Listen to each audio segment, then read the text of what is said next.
reaction to the first hour of the vice presidential debate between Tim Walz and JD Vance. I'm only going to respond and react to the first hour because I'm not watching the second hour and been an hour and I'm kind of bored of it. So I wanted to talk about it. If you want to watch the full thing, you can watch that instead of me. But if you're bored or you're watching this a couple hours later, that's what it is. Dream Rare Podcast starts now. It's going to be a little bootleg. Bear with me. I hope you enjoy.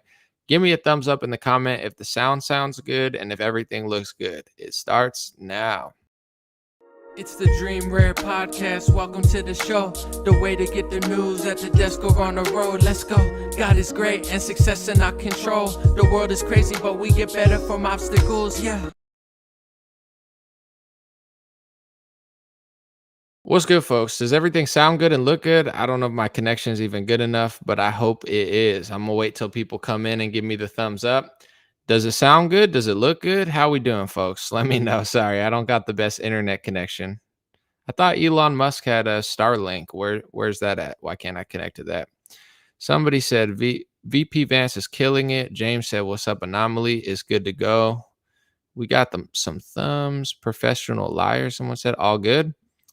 All right, I'm gonna just go until I see a huge backlash against me. But yeah. So the first thing I'm thinking, I got like a little list of everything that I kind of took little notes and stuff. But first thing I want to say is, oh, such a missed opportunity. I'm not trying to criticize him because I think JD Vance is doing a really good job. He sounds good. His energy is better than Tim Walz. But Tim Walz kept saying that classic Democrat phrase that women should be able to do what they want. And JD Vance was very balanced with the last thing I saw on abortion, saying, I'm for the states to choose, but you shouldn't force a Catholic hospital or other states that don't want to do it. And then he kept saying, we believe that women should be able to choose. The whole pandemic disproved that. And that's the main talking point on social media. Everyone says if Democrats are so for women choosing whatever they want, which is kind of like a dumb talking point anyway, but it sounds good if you don't know what you're talking about. What about the vaccination? Did they let women opt out of that because they're women? And it's like that was just such a missed opportunity to me because I was like, it was right there. And he's doing a great job. I'm not trying to be like a hipster about it. Like, oh, I know so much better than you. But I'm like, bro, because so many things Tim Walz has a rebuttal to. Even though I don't agree with him, he has these rebuttals where he knows what to say. He has the talking points. I really would have loved to see him here because it's like, what would he have even said about that? I don't even know if there's a talking point to cover for the fact that that's what they were doing for 2 years. They were forcing women to get a vaccination, or at least not forcing them, telling them they couldn't access gyms, facilities, work, losing access to families and hospitals. Like that was just right there waiting for him to be said. Sorry, my internet connection is so bad that I can't even see the comments. It's like 20 seconds late. I just want to show you one thing about Tim Walz because I pointed this out a couple weeks ago, and I don't know if this has even become a meme or anything, but I think it should be. Tim Walz looks like this guy. His name is Meisterburger. If you like those claymation Christmas videos, like that's Tim Walz's energy when he's on the stage. Like he always looks like angry and weird. He doesn't mean to. Like he's not like a mean guy, I don't think, but he's just his face, like his mouth is so thin it takes up like his whole face, and his resting, bee face as the women call it, their resting bee face. I don't want to curse. He just looks like Meisterburger. So JD Vance, his resting face is a little bit more just cool, like he's just sitting there, just kind of like waiting to talk. Like his energy is kind of chill. But Tim Walz, like he's just like, and listen, God made us all in our own ways. I got features that people would make fun of. So I'm not trying to be a hater on what the Lord did. But I think he could probably think about his resting face a little bit more. Because like the whole Meisterburger vibe where he like, it like droops down. He looks a little angry, but I know he's not angry. I don't know what's going on there. Could be like, some internal demons or such, but hey, listen, it's not up to me. Yeah, back to policy, right? Does policy even matter anymore? Do people vote based on policy? Some people do, but it's like who gets tricked or, what someone said on television or Stephen Colbert. I don't know. Let's go through my notes, but that was the first thing that I thought to say when I came live was like, man, women get to choose. Women, we like women to do what they want with their bodies. Call him out about the vaccine mandates. Well, I was just curious to see what he would say. Anyway, I think JD's doing a solid job. The first question was about Israel. And, I knew a lot of people would complain if they talked about Israel a lot. And as much as it was kind of annoying and weird, I understand why, because today was a big day as far as like Iran launched missiles in. I don't know if anybody even died, but it was like, breached the Iron Dome, escalating war. But if you notice whether, and I always try to like just lay it out as it is and make people think, because if you're pro Israel, I'm probably not going to convince you in a live stream, nor do I really care to. If you're, critical of Israel, I'm not looking to convince you, whatever, like what you believe, I don't care. There's other channels that are going to try to like tell you to believe what you believe.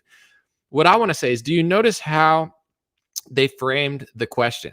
They said, it wasn't just like, what do you think about Israel? It was like, would you allow Israel to shoot, or I forget. Sorry, now I should have wrote it down, but it was like they were saying Iran has 1 to 2 weeks for nuclear weapons or something like that. Like it's 1 to 2 weeks away from nuclear weapons. Would you allow Israel to preemptively strike Iran? That was the question. If you go back through history, if you watch the Netanyahu Congress speeches in the 2000s and pre 9/11, because pre 9/11, they were trying to push people into Middle Eastern war. America didn't want to go to war in the Middle East because we weren't there, or we didn't have a big presence. It would have seemed crazy to do what we're doing now. But once 9/11 happened, then we went to the Middle East and all this stuff was normalized. But if you could find speeches before 9/11 happened, which was America's justification to enter the Middle Eastern war for Israel, I mean, for oil, I mean, for democracy, I mean, for America, I mean, for whatever they told you, they've been pushing this narrative with Iran. I don't care about Iran. I'm not Iranian. I don't, it's like people misconstrue this like, oh, you're justifying. I'm just saying they've been pushing for 20 years. Iran's a week or two away from nukes. They're a week or two away. They said that in the 2000s, and then they said in 2005 and 2006 and 2008 and 2010. And now, like, all of a sudden, 25 years later, they're still 1 to 2 weeks away from nukes. You know what I'm saying? And that's how CBS, the all-seeing eye television station, is going to start the debate. It's like, Israel got attacked. They're 1 to 2 away. Iran is 1 to 2 weeks away from nukes. Would you support Israel preemptively striking Iran? It wasn't just a question. It was like a very pointed, aggressive question. It's like, would you, are you going to drop nuclear weapons in Ukraine to attack Putin with nukes? It's like, it's not, I'm exaggerating a little bit, but it's like that type of, it's like, is that a question, or are you pushing, I don't know who owns what stations, etc. But I would think at this point, just my guess, the agencies have kind of swallowed up the main, network television stations. I think most people kind of believe that, but it's like, that's not really a question. It's just like, here's what we want to do. Are you going to do it or not? Okay, that's an aggressive first question I just got here, but it's an aggressive world, so I could see in another hand how that became the first question. So in some ways I understand, in other ways I thought that was just like total, like, MK Ultra media, for lack of a better conspiracy theory or whatever. You get what I'm saying. Someone said interesting haircut. It curves out to the sides a little bit, but I needed to go straight. When I cut it too short, it like curves out. I don't like that, but it's not about my hair. It's about the country. Pay attention to the policy, okay? It's not about hair. It's not about what people look like. But if you are going to look at my hair and you're going to look at what people look like, doesn't Burgermeister Meisterburger from the Christmas movies, doesn't he look like Tim Walz? I'm just saying, if we're not going to make this about policy, we're going to talk about people's hair and their face. I'm starting that meme. Burgermeister Meisterburger, Tim Walz. You heard it here first weeks ago. And to be honest, it came from my stepmother. I didn't even create it. My stepmother said, he looks like Burgermeister Meisterburger. And I was like, oh, and she was like, you got to give me credit for that. I was like, listen, I'm not going to just steal ideas here, but that's what happens when you chill with the family. They start coming up with funny slogans because we love Christmas movies. But anyway, back to the debate. Yeah, I mean, I don't know. I didn't really care about their answer. I thought JD Vance's answer on the first one was like, we should back Israel and whatever they do. Like, we shouldn't do it, but we should back them and whatever they do. They're not going to blow my mind on that topic. I already know what everybody thinks. You know, I thought that the border question always baffles me because when it comes to border security, like this is what, and I want to say this clearly because I don't want to sound like every other douchebag in politics. Like everybody thinks they know better. They're like, if I was, JD Vance, I would have done this. He did a fine job, and if I was Trump, I'd do this. I don't know. Trump is Trump. JD Vance is JD Vance. I have my ideas. But for the border stuff, I thought JD Vance did a really good job. I wish somebody would say, like, especially Trump, because he's so blunt. He's like, I'm the border guy. I know it would resonate with people. It's like, I'm the border guy. No one believes you're the border people. Like, we everybody knows this. You know what I'm saying? If you want the border secured, you like Donald Trump. If that's been an issue for you for decades or since 2016 or 5 years ago, or you actually care about border security, whatever, the fentanyl at the border, the tens of millions of illegals coming through, the criminals, the not criminals, Trump's your guy. Everybody knows that. So it's like, I don't know who this performative, like, Kamala really cares about the border. Does anybody believe that? I don't know. Like, I know, like, the boomer archetype Democrat, like Democrat boomers, we talk about Republican boomers a lot. Let's talk about Democrat boomers. They're very suspect, but they just are so like, they're so into like the CNN, MSNBC, like Donald Trump is a villain narrative that I don't even know if they're thinking about the border. They're like, yeah, like who, you guys can answer in the comments, like who's the audience that actually buys that stuff? I know JD Vance did a good job. Trump's always said the truth about the border for the most part. I wish somebody would just be like, Trump's the border guy. Everybody knows you're lying. Like that would be kind of effective, where it's like, we know that you're not like super pro border. Now you're like, we did everything we could. And it's very witty, I guess, of Tim Walz to be like, yeah, we're trying to get it through Congress, but it won't pass. And it's like, well, who's not passing it? I guess they could say Republicans when they beef up the bill. I don't know who suggested this or pushed this legislation, but I think it was Thomas Massey. Pretty much everything good in Congress is usually him or one of his friends. But I think he was talking about single issue bills. I think that's genius. Like, every bill's one issue. If you're like Border Security Protection Act and it gives like transgender surgeries to like raccoons, it's like, I'm exaggerating. They don't do that yet, but they probably will in 5 years. I think they do it to prisoners. But it's like, oh, you don't want to secure the border. And it's like, no, read the bill. You got, you're funding Ukraine in the bill. You're this, you're that. Single policy bills would be amazing. So they always play that. The Democrats play the narrative of like, you didn't vote for the bills to protect the border. Yeah. What else did it say in it? And that's what they never say. So, I mean, the border, like who actually believes that Tim Walz and Kamala are going to secure the border? If you want the border secured, you vote Donald Trump. Everybody knows that. Like, there's no point in me even watching. It's like, yeah, I get it. You got one guy looks like Burgermeister Meisterburger. JD Vance, I'm not going to lie.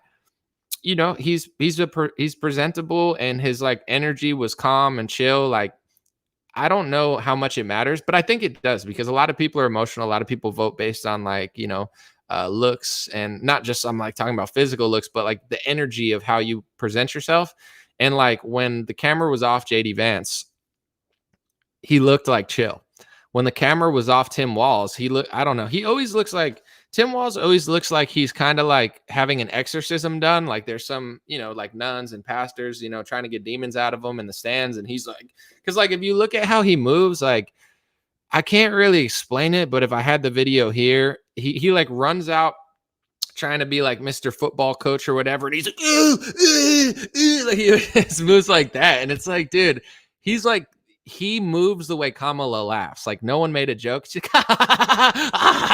like, dude, relax, lady. Like we get it. Like you're nervous, and like I don't really do that. I have other like nervous tendencies, but I think like some people when they're nervous, they sit down and like. It's like, all right, dude, nothing's funny here. But Tim Walz, he kind of does like he like moves his hands all weird and stuff. I just don't like him. And I think his energy is very like, sorry about that if that was like aggressive for the audio or the visuals. But,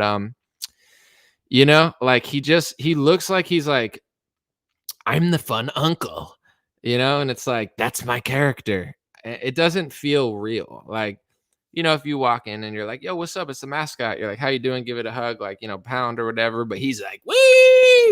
It's like, all right, dude, we get it. Like, your advisors told you to like act super excited all the time, but you're like really weird and awkward that it just comes across like weird.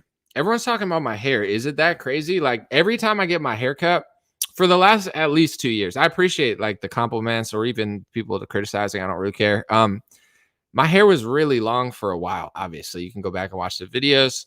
I've been cutting it short for like at least a year now. It's like it grows and then I cut it short. It grows. I cut it short. I tie it back a lot or put a hat on because it just gets out of control. So it's not that new, but I appreciate it. Yeah, I got a haircut like 3 weeks ago. So yeah, that's the border and the appearance. They brought up the fact that JD Vance used to not like Trump, which is kind of funny. They were like, you said that he could be America's Hitler. And I was like, did he really say that? JD Vance said Trump was going to be America's Hitler. And that's the interesting part about people like JD Vance. I thought he did great. I want Trump to win for the most part. But like what was he before 2015 and 2016? We all have room to grow. We all changed. We all went through evolution. But I think he seems pretty authentic now. And I like JD Vance, but it's like he was certain people. I actually do like JD Vance. I don't like super not trust him or anything. Although he is like a politician, I don't trust any politician. But some people, they see power and then they go towards power. So I've talked about this in other podcasts, and I think people think I'm being a hater sometimes, but I think I'm right. And I think a lot of people are not perceptive to this because they want to believe in like heroes. It's like Jordan Peterson with his like Two-Face suit on and like Russell Brand and his tidy whities giving baptism playing tarot cards, like, yeah, these are our heroes, whatever. I'm not trying to knock them, but it is kind of funny. They look weird. Anyway, I look weird too, but they look different type of weird.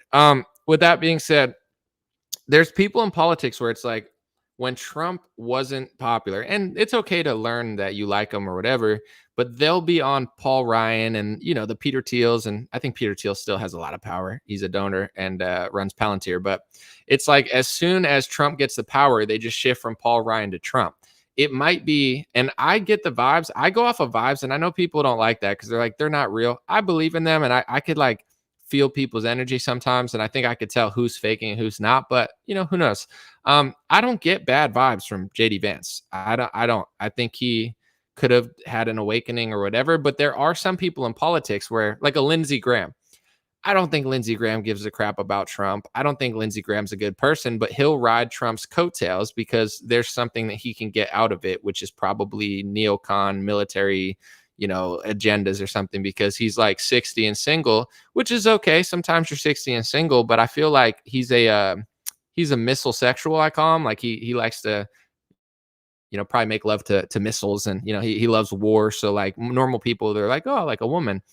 He's more like war. He gets really probably turned on by that. But yeah, it's just interesting to say, like, he really, even if you didn't like Trump in 2016 or 15, like I was not even really conservative, and I wasn't like, oh, Donald Trump's the next Hitler. Like like that's kind of crazy that you could be in politics, educated, a Republican and a conservative. Like I wasn't even really that conservative in my 20s. I don't know how old JD Vance was, but like he really said that Trump could be Trump could be America's Hitler. That's just kind of, it's like, I don't know what he meant by that, but that's interesting. And then he said Trump failed economic populism. They brought that up, and that was like a gotcha moment for him.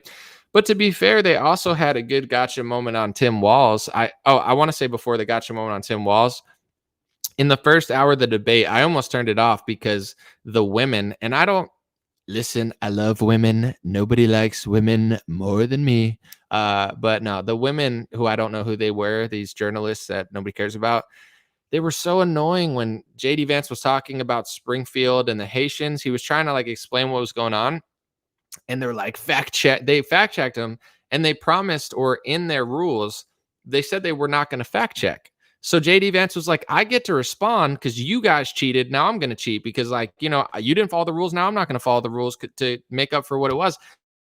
And it's totally right. I looked at the rules. They said they weren't going to fact check. But these women, not all women, not all, but some of them are bringing drugs across the border with whatever they're called, the Mexicans who are maybe not from Mexico, maybe from Venezuela, maybe not. What are they called? Coyotes. Coyotes. I couldn't think of the name, but it's like these women, not all, but women couldn't help themselves. Like they had to insert themselves like some douchey, like, annoying, like liberal, educated woman who's like, it's like, it's not about you. And also, you promised not to do that. So JD Vance was totally right there. Like they did say they weren't going to, you could fact check Tim Walz. It's like, does he look like Burgermeister Meisterburger? Fact check true. He absolutely does. Is he wrong about certain topics? Absolutely. Could they say fact check? You said you want women to decide whatever they want to do with their bodies, but Democrats and probably him supported vaccine mandates. Like, of course they could fact check him, but they always want to fact check the Republicans. And it's just like these women were so annoying. You know what I'm saying? Like, oh, that's just what it is. It's legal immigration. Thank you so much, JD Vance, for explaining legal immigration. Oh, thank you for the explanation of legal immigration. It's like, ladies.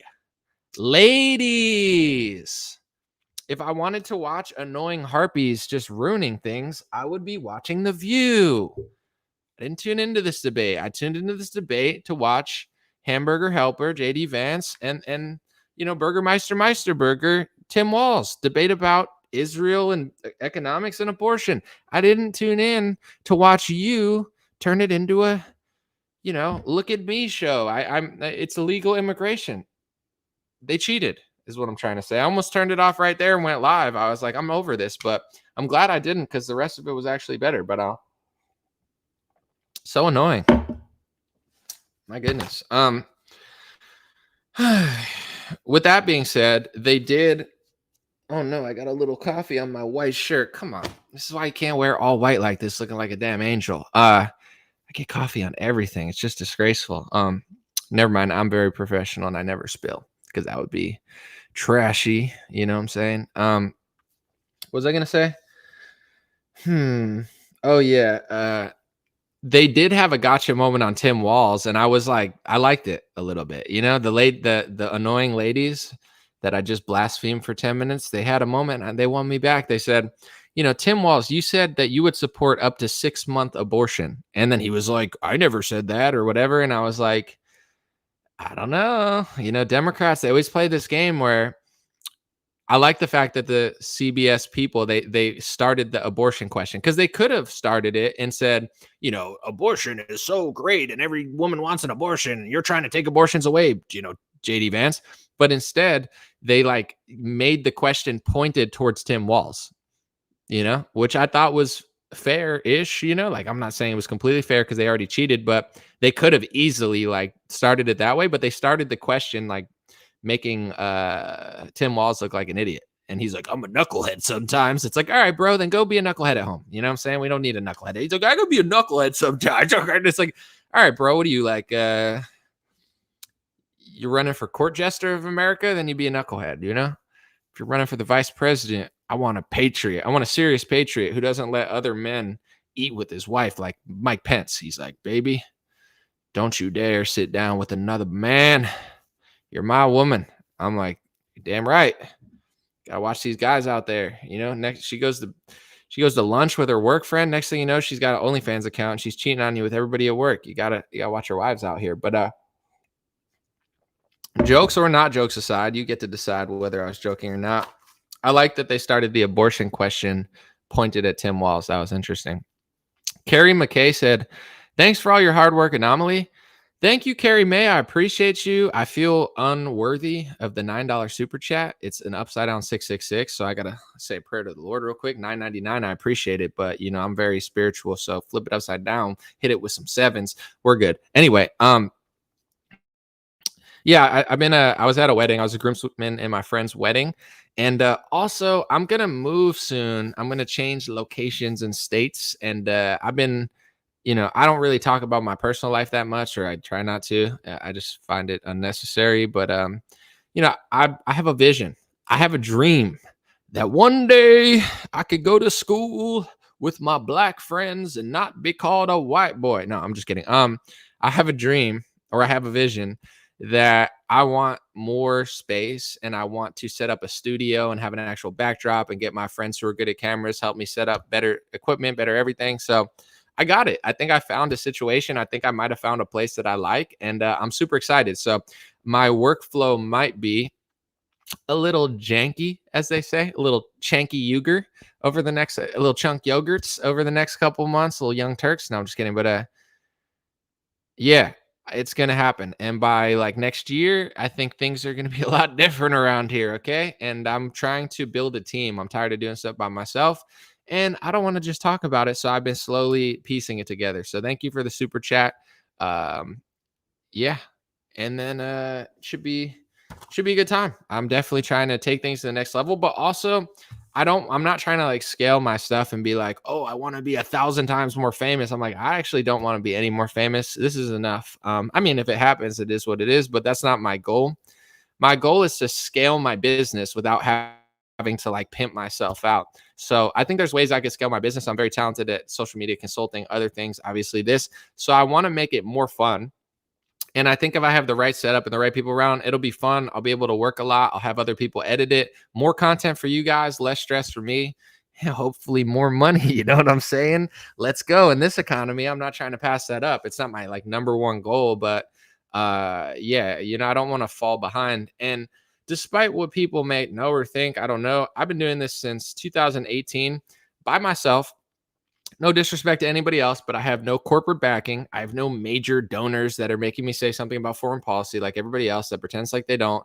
And I've been able to sustain my business and also sustain my job, been able to work and been free for now 6 years, which to some might not seem like a big accomplishment. But now that I look at it, you see a lot of people come and go, even a lot of people with corporate backing, mainstream media, television gigs. They're not here when they were here 5, 6 years ago by myself with the grace of God, with your help, with your support. Not just saying that to be corny, but I think that my success obviously it lies in my work ethic and stuff I did, but really like without your help, I'm nothing. And we've been able to compete with some of the biggest players in news and politics and world, manipulation, people that have a lot of vested interest in flipping scripts and doing narratives. We've been able to compete at an astronomical level with your support. So thank you guys so much for supporting me. And yeah, I'm excited for the next step, but it's been 6 years and I've been able to stay afloat. Someone called me shill anomaly. What am I shilling? What do you think I'm shilling? But anyway, I don't care. I mean, you could say it, and if it's funny or something, I'll read it. With that being said, I think that was the last part of the debate that I listened to them talk about abortion. And I thought JD Vance handled it really well. Someone said shilling pink. I'm not reading that. Come on, bro. Grow up. But yeah, I thought JD Vance handled himself really well. And I want to say this, and this is not a jab at Trump because Trump is Trump. Like he's a one of one. He's a wild boy. He's interesting. He's an iconic American, and there's never going to be anybody like him. So this is not a knock at Trump, but it's like people on the right are obsessed with Trump. And I understand why. I'm not trying to change that. It's not possible. With that being said, he's almost 80. He definitely has a lot of like boomer tendencies where like he's good at like he's really good at some things and then he's like really unaware and very like easy to flatter. Even Tim Walz said that. He's like Trump's easy to flatter. It's absolutely true. He's not wrong about that. But like JD Vance, Elon Musk, even Vivek Ramaswamy, even though I don't really, he's not my cup of tea. These are younger people, and I'm not like pushing like everyone's got to be 20s and 30s or whatever, but they're able to like dissect left-wing subversion and like attacks way better than Trump. Like Trump does do some things good, and I think he's funnier and better than some people in some ways, but like JD Vance is way like once Trump's gone, and I don't want him to be gone. I want him to serve 4 years and I want them to stop shooting him and trying to cheat.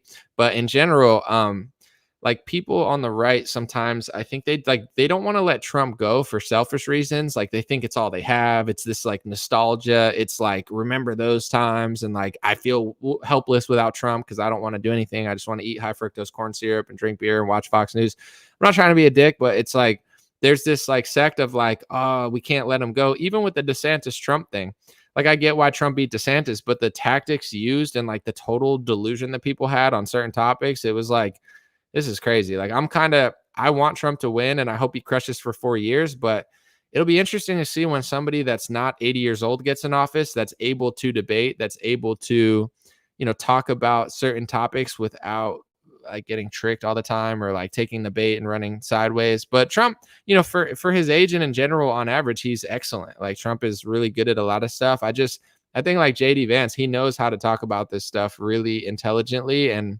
it's hard to like get around it. Even the way he talks about abortion, I thought that was really good. He should have talked about the vaccine mandates and said like, you don't believe in no woman of choice, but besides that, really good. Someone said, want Trumpet to win, F you anomaly. Well, that's what I'm talking about. I want Trump to win too. I'm voting for Trump. I hope he wins. I hope he serves 4 years. I hope they stop doing weird stuff to him.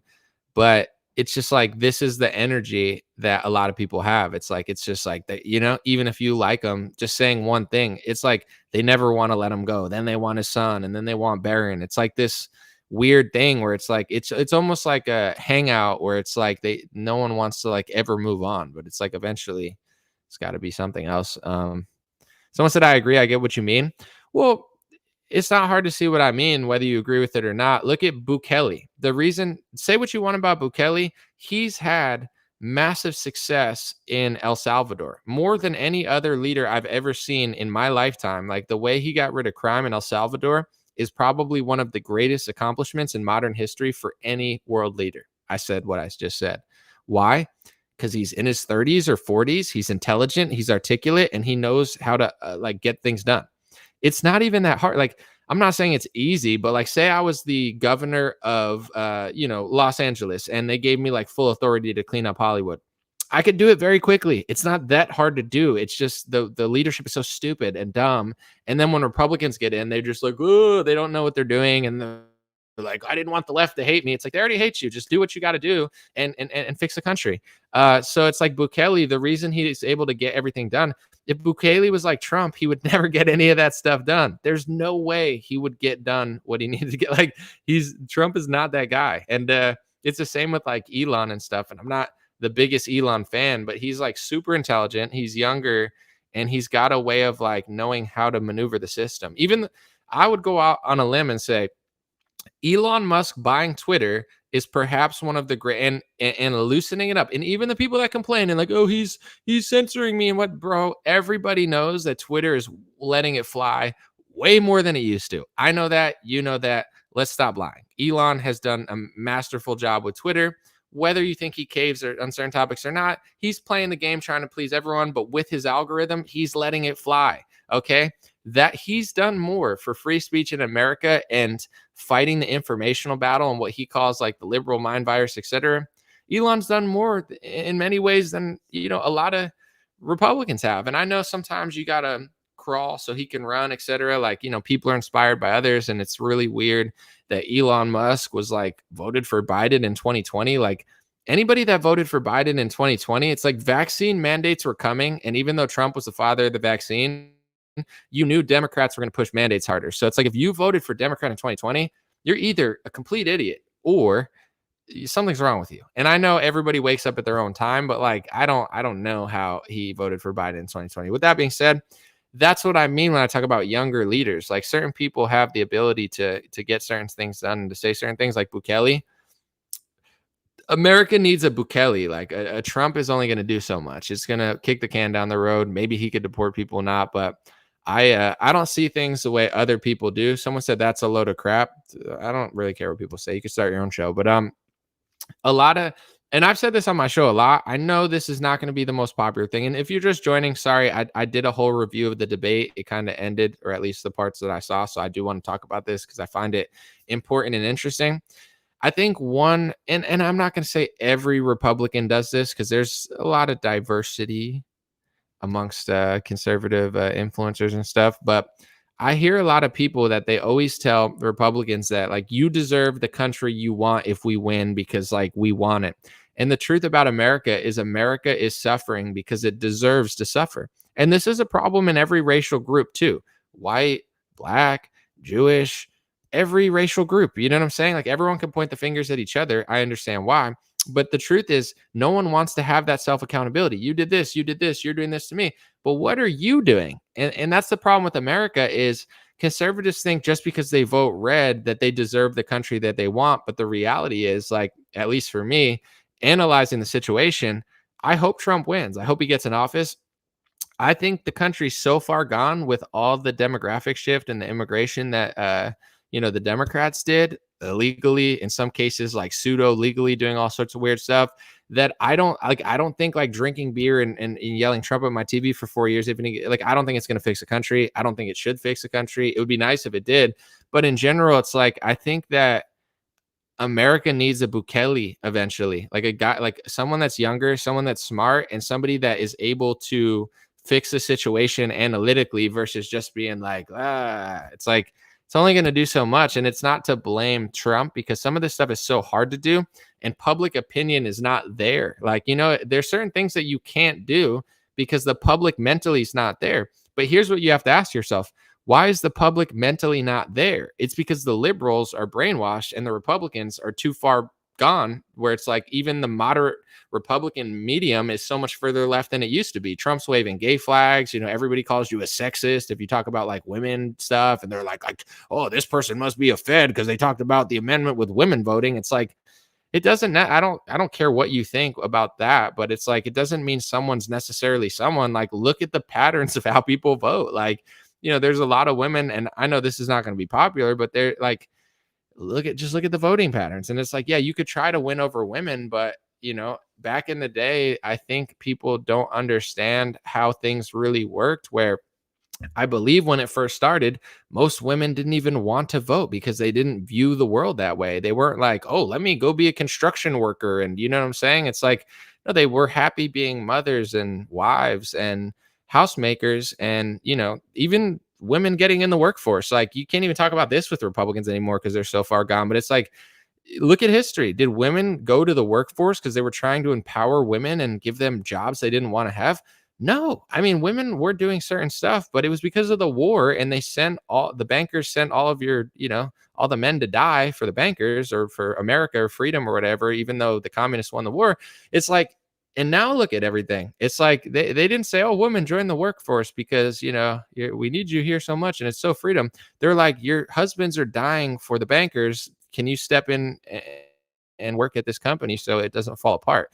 I'm not saying that I have like these radical views that people are going to get mad at. What I'm just saying is like, whether Trump wins or loses, I hope he wins. I really do. And I think it'll be better. But it's more about the perception of reality because liberals are so far gone. Republicans are pathetic. Everybody's obese and like lazy. And, nothing's going to get done until people figure stuff out. So it's like, I'm looking more for, I hope Trump wins, but I do think that like the problems are not going to like majestically be solved, and everybody has to like change themselves to change the country, not just like, put on their cheering cap. But that being said, I'm voting for Trump.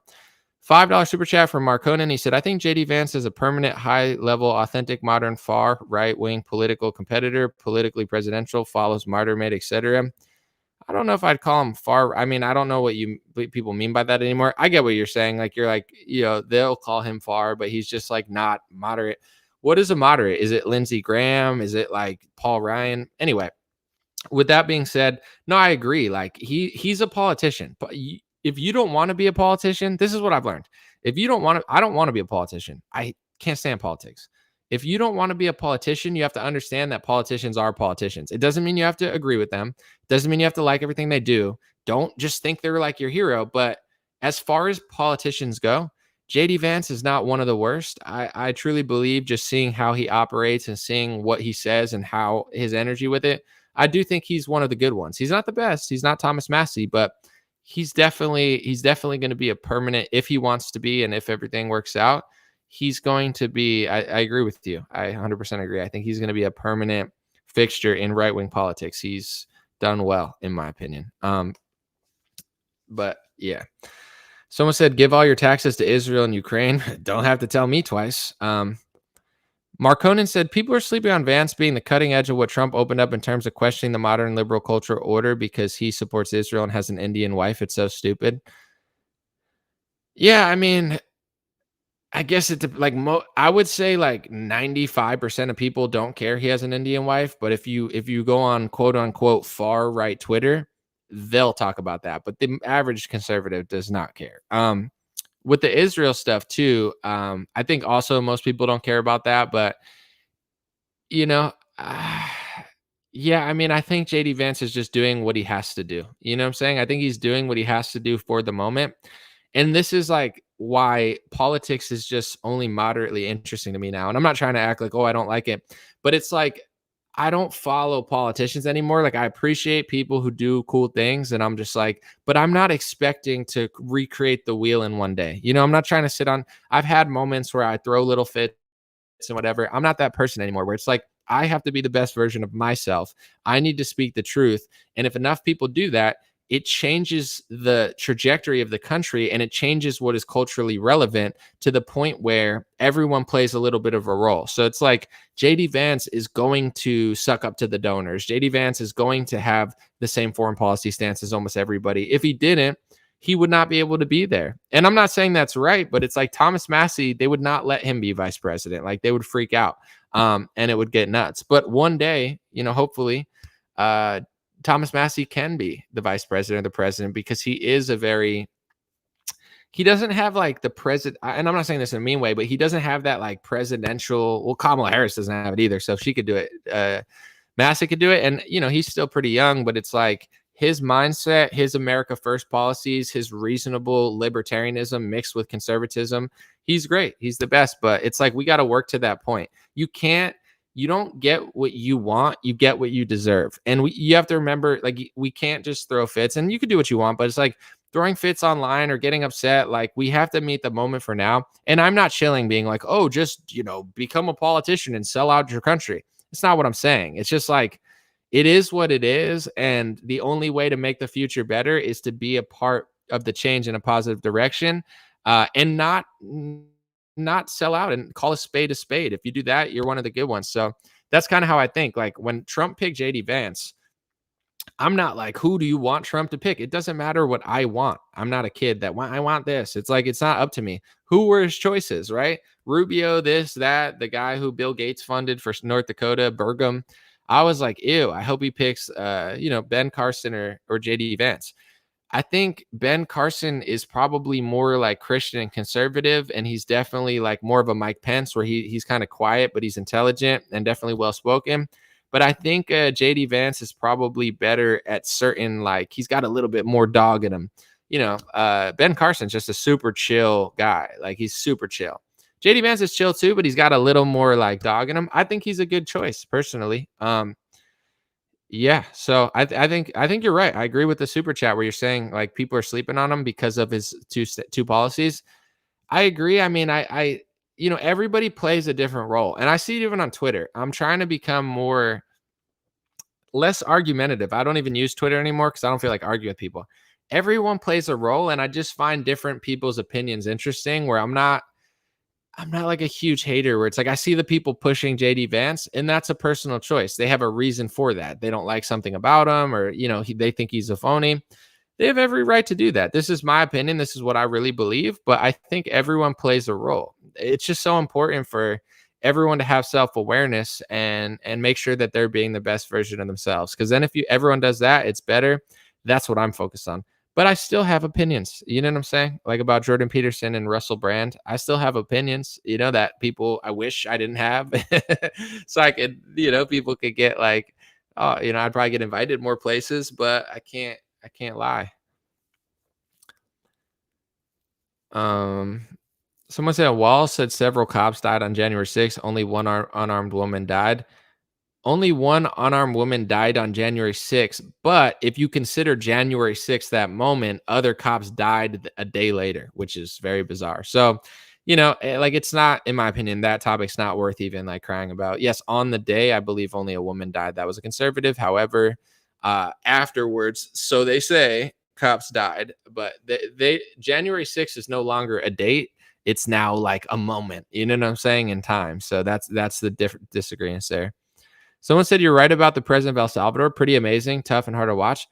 Listen, I don't care about like people even in El Salvador. It's not like I don't care about his foreign policy, but people are like, "Well, he still sucks up to these people foreign policy." Bro, it's El Salvador. He has no he's not America. He doesn't have like the power that we have. And I don't even know what they do with it's not like he's funding bankrolling all these companies. It's just El Salvador. So, outside of all the things people nitpick about Bukele, dude, he turned them from the crime capital of the world to like no murders for 100 days. It's the greatest success story in modern leadership with America. And I want to be clear about this too with the Israel topic because I'll get misconstrued for the rest of my life. And I'm never going to back down. I'm never going to lie and I'm never going to cave. But I want to be clear because I don't want people to think what other people are saying about me. I want to tell you what I really think. I live in America. I'm not in El Salvador. I'm not in Israel. When it comes to the relationship between America and Israel, that's what I'm talking. Like if our allies can't stop people from pushing speech laws that protect them, it's annoying. You know what I'm saying? Like that's all I've ever said. With that being said, it's like El Salvador, his foreign policy matters a lot less than Donald Trump's. Donald Trump has the power of the purse. Donald Trump has he's the reason. I mean, not Donald Trump, but America with Joe Biden. They're the reason that Ukraine's even able to do what they do. So it's like whether El Salvador sucks up to Israel or not or whatever, it's like, who cares? You know what I'm saying? It's not like they're bankrolling Ukraine and Israel for two wars. In America, these topics are a lot more prevalent because we're involved. You know what I'm saying? A lot of the world hates us because we're bankrolling Israel. A lot of the world hates us and loves us, depending what side you're on, vice versa, Palestine, Israel, or Ukraine. But like we're bankrolling these things. And also, it's like we're bankrolling them. And then we're getting speech laws to say it's anti Semitic, to say that Trump has donors of a certain ethnicity giving them $100 million to push those policies, which they absolutely are. And then I get blacklisted from, excuse my stuttering. I don't even know. I almost said language, but I didn't curse. Then I get blacklisted for 5 years essentially because I told the truth about a topic they didn't want out there. So it's like, this is what I'm talking about. People will say he's anti-Israel. No, I've literally said the same thing for 5 years. I'm right. I'm never backing down. I'm never apologizing unless I make a mistake. And you can lie about it all you want, you know? But I can't. One thing that happens too, like the super chat, he's asking like why other people think this way about JD Vance. That's on them. And I'm not sitting here to condemn them. They have every right to say what they really think. And maybe they're right. Or maybe they're not. But I hate when people try to say I'm them because we overlap on policies. I'm me. I'm responsible for what I say, not what other people say. Okay. I'm not playing that game. So it's like, they're like, well, you said this and he said this and he's going this. Okay.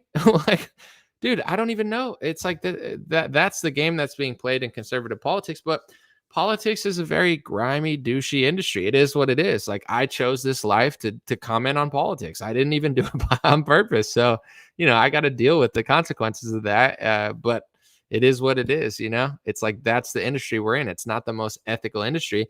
But to be fair, what is the most ethical industry? Is the food industry the most ethical industry? No. Is the pharmaceutical industry the most ethical industry? No. Is sports ethical? Absolutely not. They're completely controlled for the most part. So, I'm not going to sit and complain like, oh, politics is so grimy. Everything's grimy. America's super ghetto and weird now. So I love America, certain parts of it, but, that's the country we live in. That's the world we live in. So it's like, I'm as much as I complain about politics, it's not like I have anywhere to go. Oh, politics is corrupt. Let me go, work for big pharma. Like, oh yeah, that's so much better, right? No, everything is weird. Yeah, Vance did a great job, man. I like the guy. You know what I'm saying? He's not, Thomas Massey's my favorite, but I like JD Vance. He's doing a great job. I think after Trump, and I'm not trying to like end the moment, let Trump have 4 years, let him do his thing. People gotta like move on. You know what I'm saying? Trump was great for 2016 to 2020. Hopefully he'll be great from 24 to 28.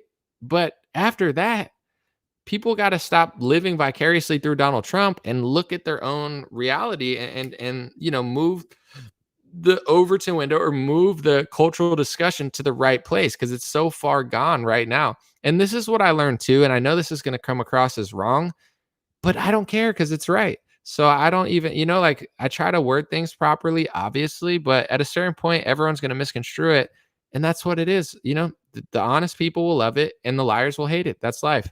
Um, Everything in history that we learned. Let me take a sip. This is going to get rough. No, we learn like this is a history we taught, and even a lot of Republicans are like afraid to go against this. Definitely liberals, but they're afraid to go against it because Republicans were taught America's awesome. The liberals hate America. America's the greatest country ever. And we need to like believe in all of our doctrines and stuff because that's America. I agree when it comes to the Constitution. The Constitution's smarter than anything any liberal or conservative tries to subvert it with. The founding fathers, the original documents, freedom of speech, the Second Amendment, these all are untouchable. They should be untouchable. Everybody that tries to, I wanted to tweet this out, but I don't feel like tweeting, but it's a quote. It's an anomaly quote that I'm putting out there right now. Every politician and every journalist who tries to say that they're smarter and they're more righteous than the Bible and the Constitution are always inferior to the Bible and the Constitution. You're not going to find a human out there. Doesn't matter. No offense. I love David Icke. Whether it's David Icke, whether it's whoever, liberals and conservatives. I don't know. I just know he's like, I know he doesn't like Christianity and stuff, and that's all good. I like David Icke. He seems like a very interesting guy. But it's like any politician or any person that I see out there trying to outsmart the Bible or outsmart the Constitution, I don't trust them. I like those two documents better than anybody I've ever heard criticize them. And that's not because I can't look at it critically. It's just that's how I feel. With that being said, no, I'm not selling an anomaly Bible. That's blasphemous. Get the real Bible. But with that being said, conservatives think that we have to just defend our history and what America did, because then you'll look bad and it's so great. It's like the reason we're here is because we've been lied about things for over 100 years now. So it's like, it's not like Republicans think we're here because liberals suck. Who raised the liberals? But in general, it's like, why did the liberals get so liberal? Like, it's just the liberals. It's not the Republicans like people don't realize it's like you want to say we've been lied to for 5 years because there's tampons in the men's bathroom and the trannies beating the crap out of people in volleyball.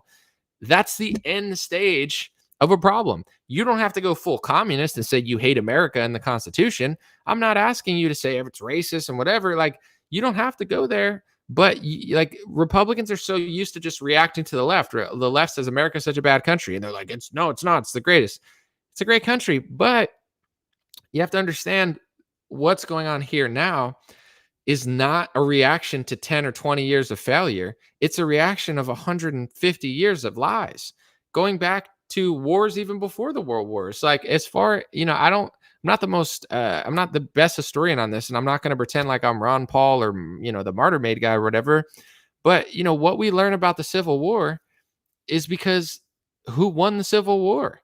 They'll convince you that the entire thing was fought over slavery. But if you listen to people like Ron Paul, he's like, that's what they said it was over. It's obviously not 0% a part of it. But it's like, if they would have not won the war, you would not be hearing how righteous and amazing they were. So you look at the percentage of people who own slaves, and it's like, you think everyone else, my friend said this the other day, it was very intelligent. He's like, you think all the poor people were just fighting so the wealthy could own slaves? Because not everybody owns slaves. Only the super elite people did. So it's like all the brokies were just fighting the war for them. It doesn't make sense. It was also ever economics and big government. You know what I'm saying? And that's what people in the South still believe, and they're called all sorts of names for it. I'm not saying you can't think that or whatever, but it's like, people don't want to go to World War I and World War II and, even the Civil War, because obviously in this world you get persecuted because the people who won the war are running the world order. You know what I'm saying? And it's like, if you look at World War II, I figured this out 5 years ago, and I talked about it in a lot of videos. Like, no matter how deep you want to go or how controversial you want to go, like, all you have to start with after the war, they created the United Nations. Conservatives always are like, oh, the United Nations suck. Who made the United Nations? Which countries? It was like America, all our allies, Russia, China. We like teamed up with the communists. It is what it is. And it's like, Russia was communist and Bolshevik at a certain time, and the Bolsheviks were killing millions of people. Who were the Bolsheviks? Why were they killing people? You don't learn this stuff. They don't teach you this stuff. It's just like, oh, it's bad and now it's good. And we did everything good. We gave women voting. We did this and now the world's great. That's what they said. But it's like, you create a communist world order essentially with the UN. I'm not saying it's completely communist, but you make a global government. The UN in general, whether they do some good things or not, it's completely against American sovereignty. You think the founding fathers wanted you to create a United Nations with a bunch of communists that are going to tell you need to get vaccinated in 30 years? So it's like we worked with the communists. It is what it is, no matter what you think about the wars. And it's like at that point, Russia eventually defeated the Bolsheviks somehow. I don't know how they did it or what, but now if you look at the national, I would say, identity of Russia, Russia's very Catholic, you know what I'm saying, and nationalistic and Russian. That's not what the Bolsheviks wanted. The Bolsheviks don't like Christ, and the Bolsheviks didn't like Russians. That's why they were doing it to Russians. But anyway, it's like now, in my view, America is funding the Bolsheviks, and didn't they work with them in World War II as well? So it's like now we're funding fake op Bolshevik like controlled, puppets to try to basically get the Bolsheviks are still fighting Russia today with the help of the United States, in my view. So it's like in order like to just say like trans is bad because I don't want them in my bathroom. It's like, that's some stuff for Fox News. You could listen to some dumb 50-year-old lady yelling at you like she's a bird, or some stupid guy selling a book. Have you ever watched Fox News and not seen someone selling a book? It's like, I'm selling my 5th book. We know, bro. If you want to really unpack why all this is happening, you have to analytically look at everything that happened. But in America, our history is like everything we ever did was good. No, you know what I'm saying? The Constitution is incredible. Certain things are amazing. I love America. I love our history. I'm not saying we're the worst. We did a lot of amazing things, and we're still one of the best countries, to be honest, because of the founding documents. Like that's one of the things, and the people here and the culture. These are the great things about America. Everything else is falling apart. With that being said, people don't want to look at stuff. And when it comes to certain things, I'm not asking you to believe something that you think is extreme. I don't care what you believe. And I'm not, but like when someone comes out and says something that is partially or completely true about something that everybody in the Republican Party and obviously when I say Republican Party, I'm not acting like liberals know this stuff either. I'm like, it's like the Yuri Bezmenov interviews. He's like, never bother with leftists, aim higher. You know what I'm saying? Like liberals, they're already dumb. There's nothing to talk about. I'm not saying they're like so smart. They don't know what they're so confused. But on the right, like you come out and say something, everyone's like, oh, you're just, it's like, bro, what are you doing? You're selling books and saying like leftover 2018 talking points on Newsmax. This is not helping the culture at all. You just tell people that they deserve what they want because they want it. So it's like when you really read through history, and that's why that Martyr Maid thing was so look who's mad at the Martyr Maid stuff. I'm not saying everybody. Some people are rightfully mad because he could have messed some stuff up. The stuff he was saying about World War II, I'm not gonna say all of it, but some of it with like, oh, it was just a logistics. I don't even believe that's true. I'm not saying I agree with everything he said because I was like, I've never heard that theory before, and I don't even think that's accurate. But maybe he has a reason he thinks that. I don't care. I'm not defending everything he said. I don't even believe what he said about certain parts of it. But in general, it's like look who's so mad. I just told you I don't agree with some parts of that. Am I super mad that he did it? Who's mad? In my opinion, the Bolsheviks who are pretending to be Republicans. And the Bolsheviks who are pretending to be Republicans, not all of them, but most of them are Zionists. And I'm not saying all Zionists are Bolsheviks. There's probably people that are Zionists watching this that are not, that can't stand Bolsheviks and they don't agree with that. I'm not saying they're all that. There's a lot of Zionists who do care about America and they also just care about Israel. Okay. But in Republican media, the controlled opposition Bolsheviks are all that. So they freak out because they're like, you're now poking holes in certain narratives that they don't want holes poked in because it goes against the speech laws that they've passed. It goes against the history that they don't want, not only do they not want it questioned, there's rules and laws that'll throw you in prison in foreign countries, and they're pushing harder and harder and harder to make that a reality in America. Not just the left, the right. But most people don't know that because they're like, oh, look, Jordan Peterson's on a stage. Okay, that's for the normies. That's for the, I'm not trying to be so rude or whatever, but this is just the reality of the situation. So it's like anytime someone does anything, and I know that certain things don't look or sound good. I get it. Like nothing looks or sounds good anymore because the world is so wicked.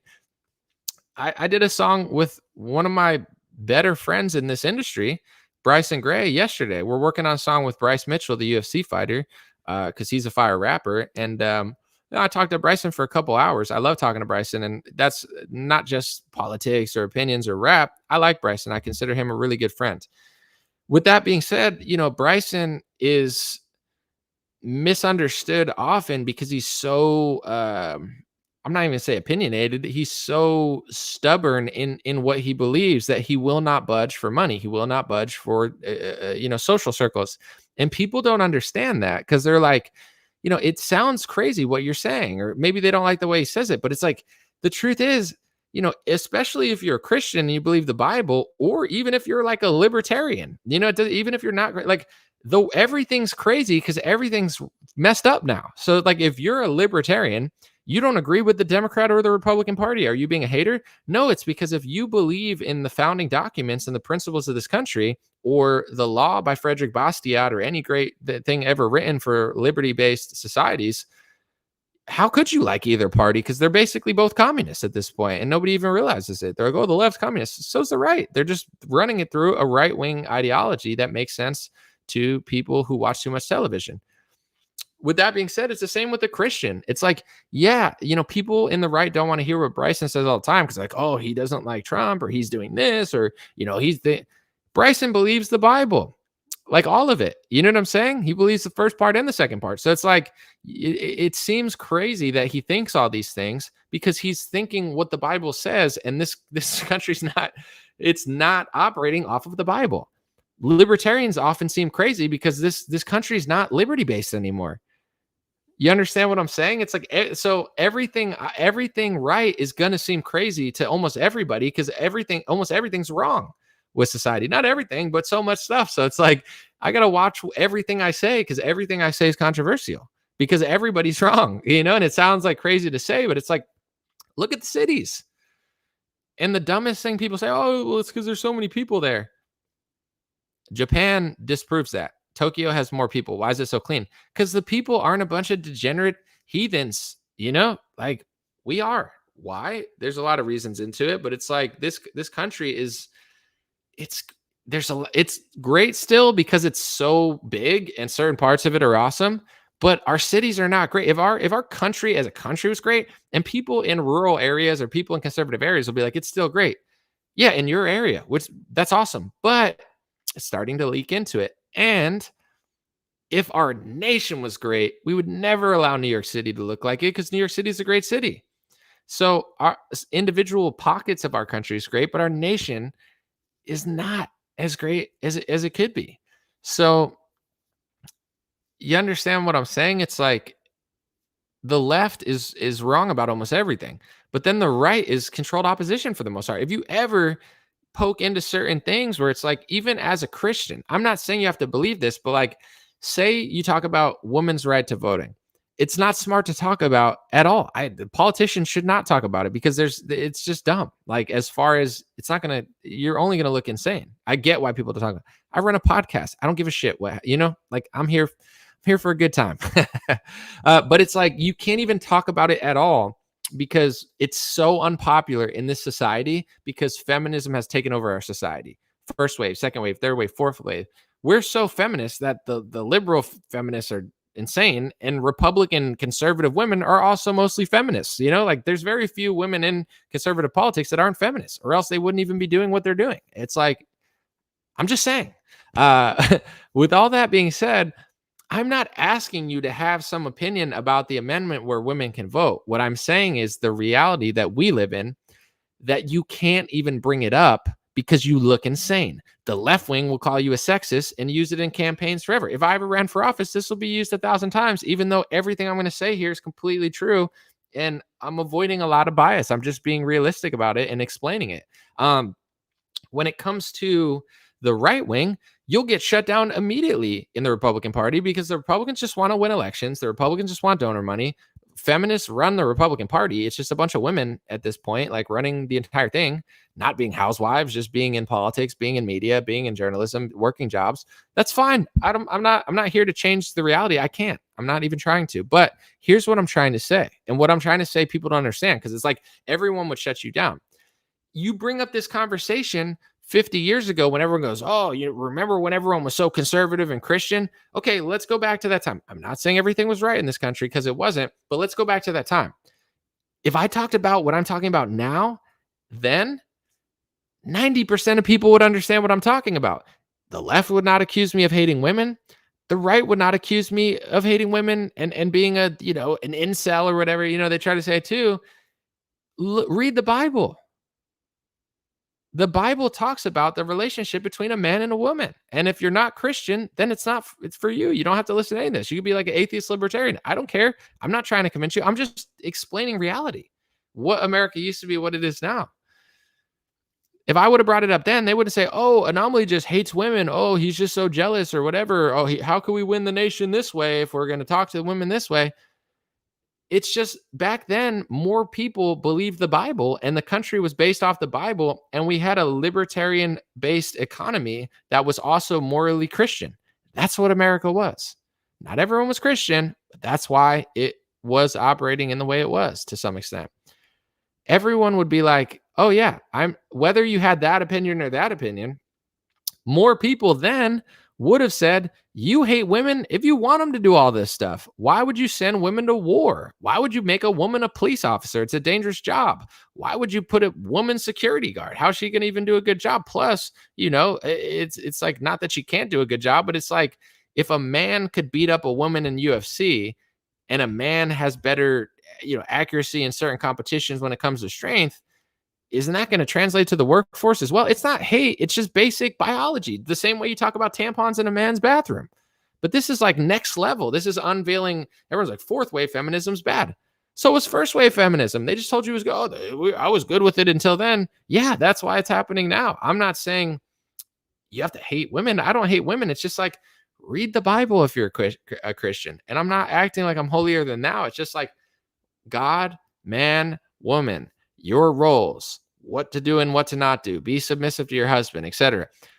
I'm not trying to change your life. I'm just saying, it's like, you bring up this conversation, then people would say, more people in the country would say, you hate women if you want to put them in the workforce. You hate women if you want to insert them into politics when they shouldn't have to deal with that because it's stressful and ridiculous and it's a man's job. I don't want women to fight in war because that's what men do. I don't want kids to fight in war either. That's crazy. But now you bring it up, the left will eviscerate you and the right will say you hate women. When Republicans back in the day would have said you love women if you think that way, because you're trying to keep them out of a very toxic environment that is going to stress them out. And here's just statistical realities. And there's a lot of reasons for this too. And I'm not perfect, but it's like, you do these things to women and then Republicans complain, there's too many women that are feminists. There's too many women that are older and, they didn't think about having a family when they were younger. They're doing this and they're doing that. Well, you do all these things. That's going to statistically happen. It's like when you push homosexuality on children, more children are going to identify as gay and trans. That's the reality of the situation. Do I think some people are born in a certain way? Not nearly as many as they're saying. I think certain people can be born with, 7 fingers and certain people could be born as a Siamese twin. I'm not saying it's exactly comparable because then some people are going to say that's mean, but it's like anomalies happen in reality all the time. So it's like, can something happen when it comes, like even the one chick who like was fighting people at the Olympics, that was a conundrum. I mean, I don't think she probably should have boxed, but like she wasn't a transgender. She was like a hermaphrodite, she was born like kind of both. That's not her fault. She didn't just wake up and be like, I want to be a girl. Like that's what people were saying that person was. They weren't. I actually feel bad for that boxer. But at the same time, I just don't think boxing is the right career for that person. But what a tragedy. Imagine if you were born as kind of like a man and a like that does happen to some people. Not a lot, but it does. So some of these things can happen. But 99% of them are man manipulated. All the kids are not gay and trans now because they just feel that way. It's being pushed on them. The same way if the Bible was being pushed in all the schools, the kids would be more Christian. That's the reality. They took the Bibles out of school and they put in homosexuality. It is what it is. So it's like you do all these things to women. You're like, let's do this, let's do that. We're Republicans. We want to give them this, this, and this, and have them do all this, but we don't want them to do this. That's going to happen statistically. You know what I'm saying? It's just the reality of how society works. So this is just how I think. It's like I like some things about Republicans, but like I'm just not dumb enough or like underdeveloped enough. And I'm not trying to I sound so rude. I'm trying to word it right because I'm not saying everyone's underdeveloped, but it's like I'm not gonna like talk like 2017 talking points. I'm too smart for that. And so is my audience, and so are most people at this point. Maybe not most, but people that are that have been paying. If you're gonna pay attention this long, don't you want to be further along and know what you're talking about and not just repeat the same like you're in a weird like cult of personality? So whether Trump wins or not, none of this is going to change. I hope he wins and he can change some things. He can deport illegals and whatever, but like, I don't expect like everyone's like, dude, even you talk to Republicans that want him to win, they still kind of like think the country's going down the tubes. So like, he's going to win and they're not going to let him do anything. Okay. So then what are we spending all this energy on it then? I'm voting for him. I defend him. I don't want them to shoot him and he deserves to be defended and protected. But with all that being said, it's like everybody just wants like Trump's like this big party that nobody wants to end. And eventually, hopefully when he's in his hundreds, because he seems like he'll have a lot of energy, but like eventually the party's got to end because this country is going to end if this party of like cultist, conservative, liberal personality can end. I'm not saying this as like I'm such a great person. I'm trying to change society. I'm running a podcast. I'm not telling people what to do. I'm focused on myself. I'm not maximizing my life to the fullest potential. I've done a lot, but I got a lot of stuff to do. People say, why don't you get married? Yeah, obviously that's a goal of mine. So I'm not going to sit and nitpick what everyone else is doing. I want to do certain stuff. But with that being said, I think most Republican women are feminists. I don't even think they're conservative, but I'm not sitting here to say that to judge them. Like I'm so great and you're so bad. I could be friends with a lot of them. I'm friends with a lot of people that I disagree with. As long as you're a good person, I like your energy and I see the good person in you. I don't care. We don't have to agree, but it's like everyone's like, oh, our women are so this. They're all feminists. The second that you try to put things in a way that would actually make the country better and closer to God and scripture and the reality of like physics, all these feminist Republicans will freak out and call you names. They'll get pissed, and some people are not the right messenger for that, but it's like, I just don't care that much anymore. Like I'm not fighting. A lot of people on Twitter that I see, like everybody's so addicted to social media that everyone's like fighting all the time. I don't want to fight with random guys across the internet. I don't want to I don't need drama for clicks and views. You know what I'm saying? So I'm just not interested in a lot of what's going on, but, this is what I am interested in this conversation because this is like what I think. So, it makes other topics kind of hard because like until people figure out even in half of what I'm saying, nothing's going anywhere, First wave feminism was good and so was second wave, but then third was wrong. All of it was bad, in my opinion. And this is not because I hate women. And this is not because I'm trying to tell women what to do now.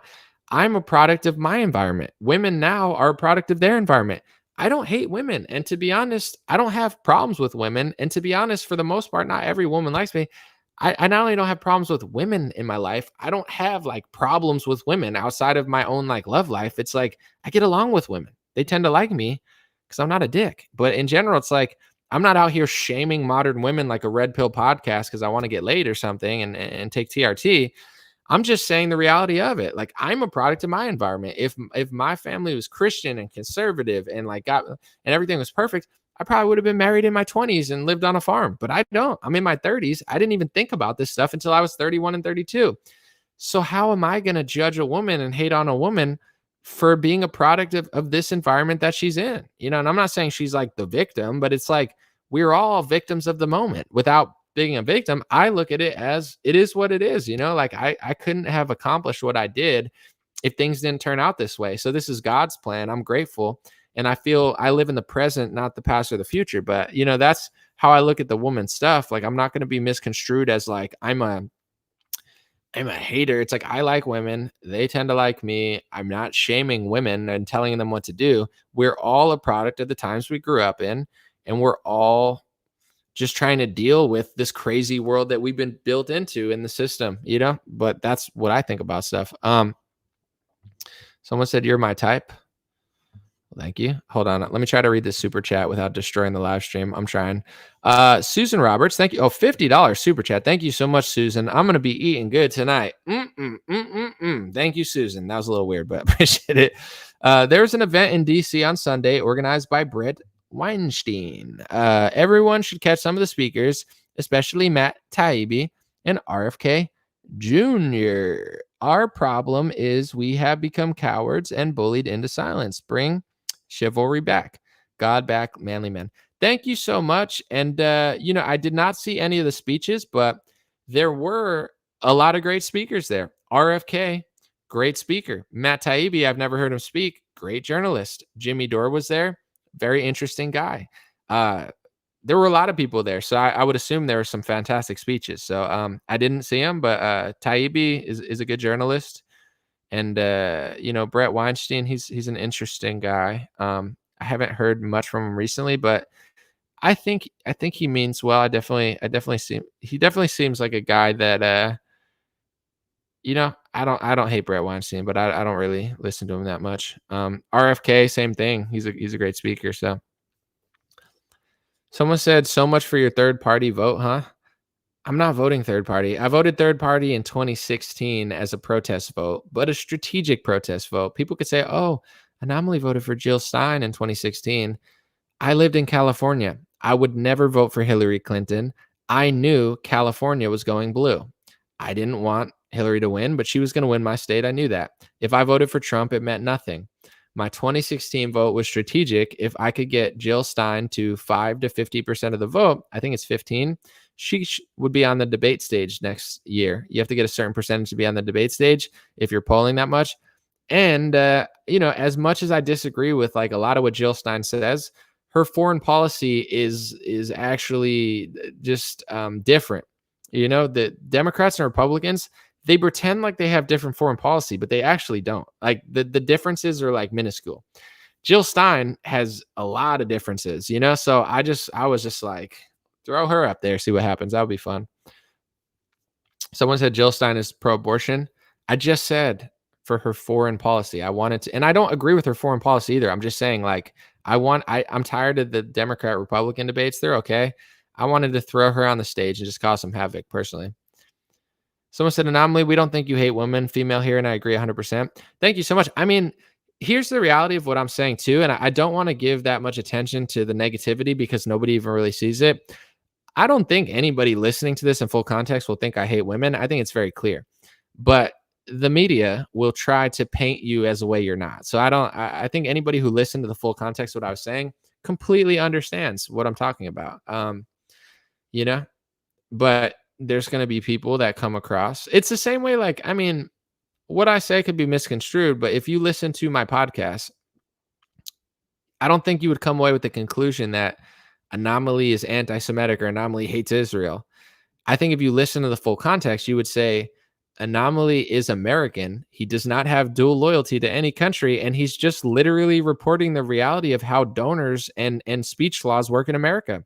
When I first got smeared on that topic, had nothing to do with Israel. It had to do with the American speech laws that had to do with Israel and just talking about Jewish stuff. And it was basically classifying hate speech. And it's a global hate speech law, essentially, because it's being passed all over the world, the same exact bloated definition. So, I don't want to give too much attention to that stuff, but I don't think anybody who listens to me will think I hate women.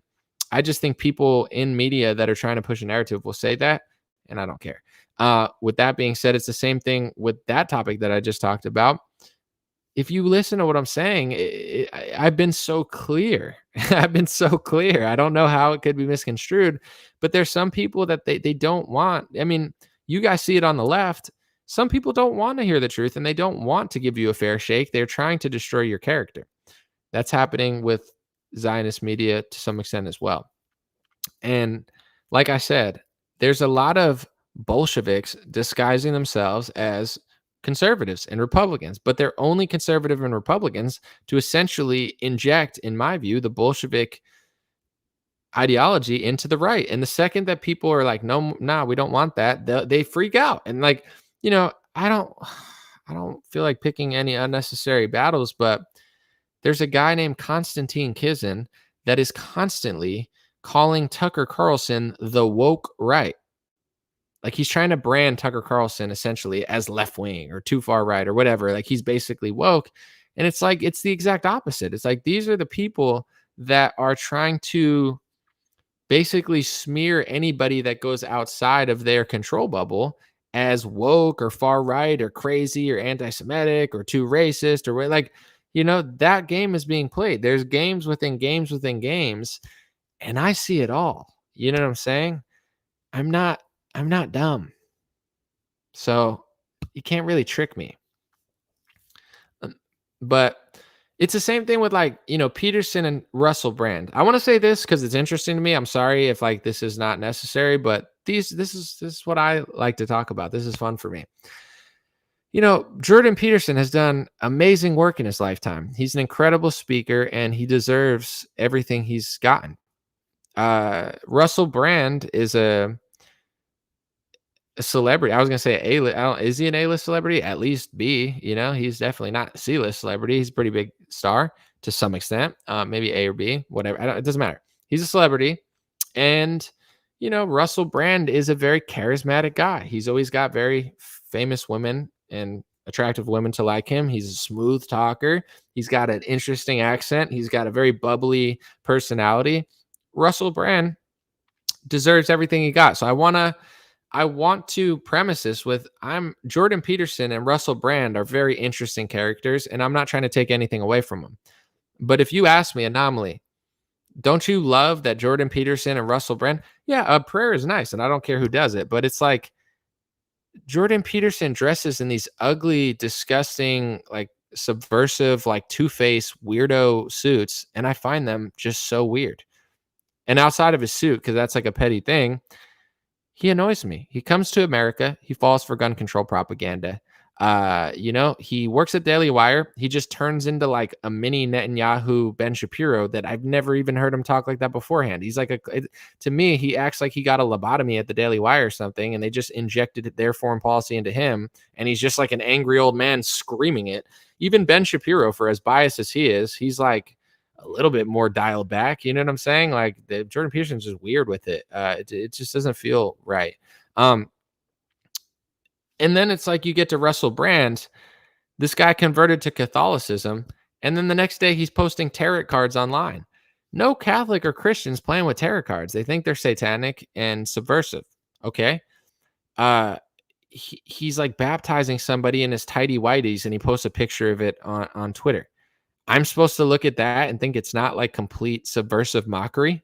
Like, oh, this is great. I'm like, no, it's goofy. It's weird. It's creepy, but good for him. It's better than being, hanging out with Puff Daddy on a private jet like he used to do and talking about, having sex with people. Like there's videos of him doing, which is, he was in a movie with P. Diddy. So maybe he did nothing. I'm not accusing Russell Brand of anything, but it's like he was on planes talking about sex with P. Diddy, and you can find the video if you look hard enough for that.